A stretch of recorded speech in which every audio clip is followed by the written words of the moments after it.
All right, I told you I was gonna put some glass on this Crosman Vapor Max and see what it would do. So that's what's gonna happen today. And we're gonna use JTS Dead Center 8.7 grain pellets.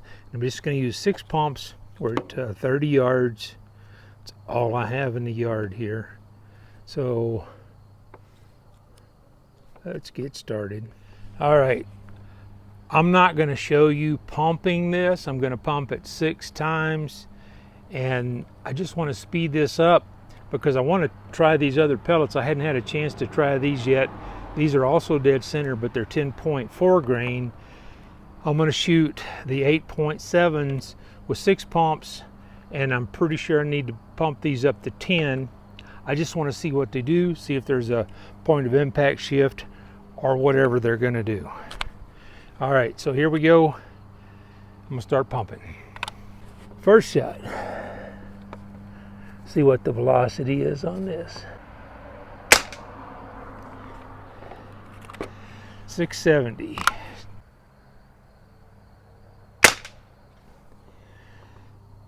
674.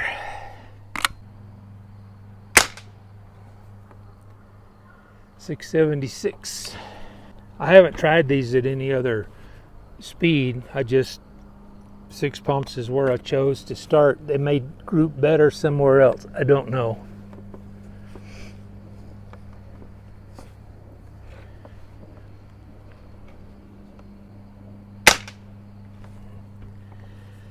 $674.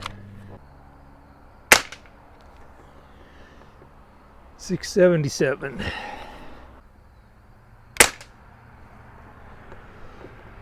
676. 679. And this scope, it says sniper on the side of it. It is an adjustable objective, supposed to go down to 5 yards, and it is a 3-9 by 30. Oh, it goes down to 3 yards. Hadn't been on that side yet. 3-9 by 32.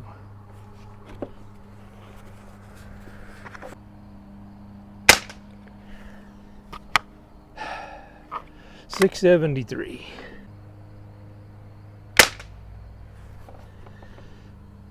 676. 676. All right, let's put the 10.4 grain pellets in there, see if we get a point of impact shift. Let me see what the spread is on this. All right, session summary is we had a minimum 670, maximum 679, extreme spread was 9.2, and a standard deviation of 2.4. That's not bad for a, as somebody called it on my last video, a toy gun.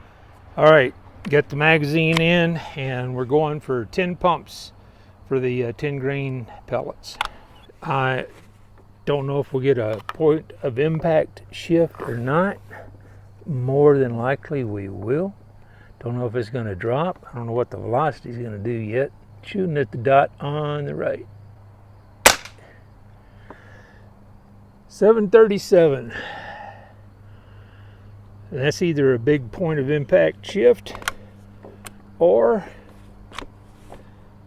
a flyer. We'll see. And for whatever the problem was with this thing before, with that weird popping noise, when I pumped it, it went away. So what it was, I don't know. I didn't pull it apart and clean it. If I will if I need to, but as of right now, I don't need to. 736. That was indeed a point of impact shift. So unless we had 2 flyers in the same spot, which is unlikely. So you would have to zero this in with these pellets instead of the others. 737. 737.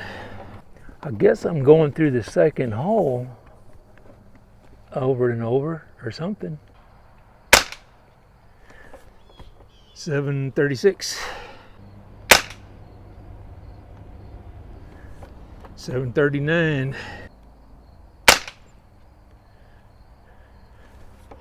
737. 737. 737.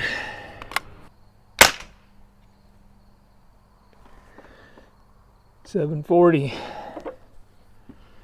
See what we got here. Session summary. Maximum was 740. That one kind of messed it up. Maximum 740, minimum 736. Extreme spread 4.1. Standard deviation is 1.2.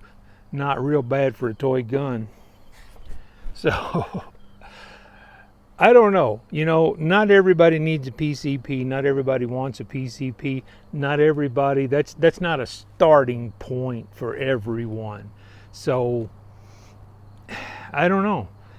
And to me, I mean, inside of 30 yards, that's where we're at right now. Inside of 30 yards, I think pretty much anything in terms of sparrows, pigeons, Eurasian doves, I would say rabbits and squirrels, with proper shot placement, this would be an ethical way to do it. And that's just my opinion. Yours can vary, and that's okay.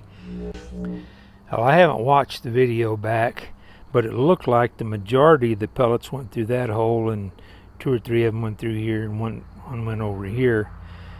And the same thing here. It looks like 2, 3, 4, 5. So it looks like 5 were in this little central group right there.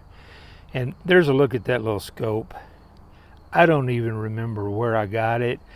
Now, what I did, this is a Picatinny adapter, and my thinking on this is instead of an 11-meter dovetail ring set, where you've got this little clamping area here and a little clamping area here, I figure this gives it a longer clamping area, and I may put this on the milling machine and cut a notch out of it. Although it's actually right for my eye, they do make a longer one of these, and I might buy one of those, mill it out for this area right here, and then extend it further up the rail.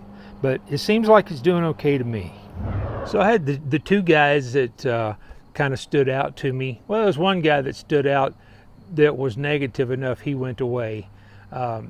If you disagree with me, that's fine. If you don't like the gun, that's okay too. But the language and stuff, you got to be careful with that. So just with that being said, I had one guy that said this was a toy gun. One guy said one word, junk. And that's fine if that's your opinion. But with the one word of junk, obviously he spent hours and hours using this thing to come up with that detailed an explanation as to the quality of this gun. Just an opinion. So anybody stuck through this, I appreciate it. I edited out all the pumping, or I haven't done it yet, but I will. And I'm gonna throw a video up over here you might like. YouTube's gonna throw one down here you might like. I'll catch you in one of those, or I'll catch you down the road.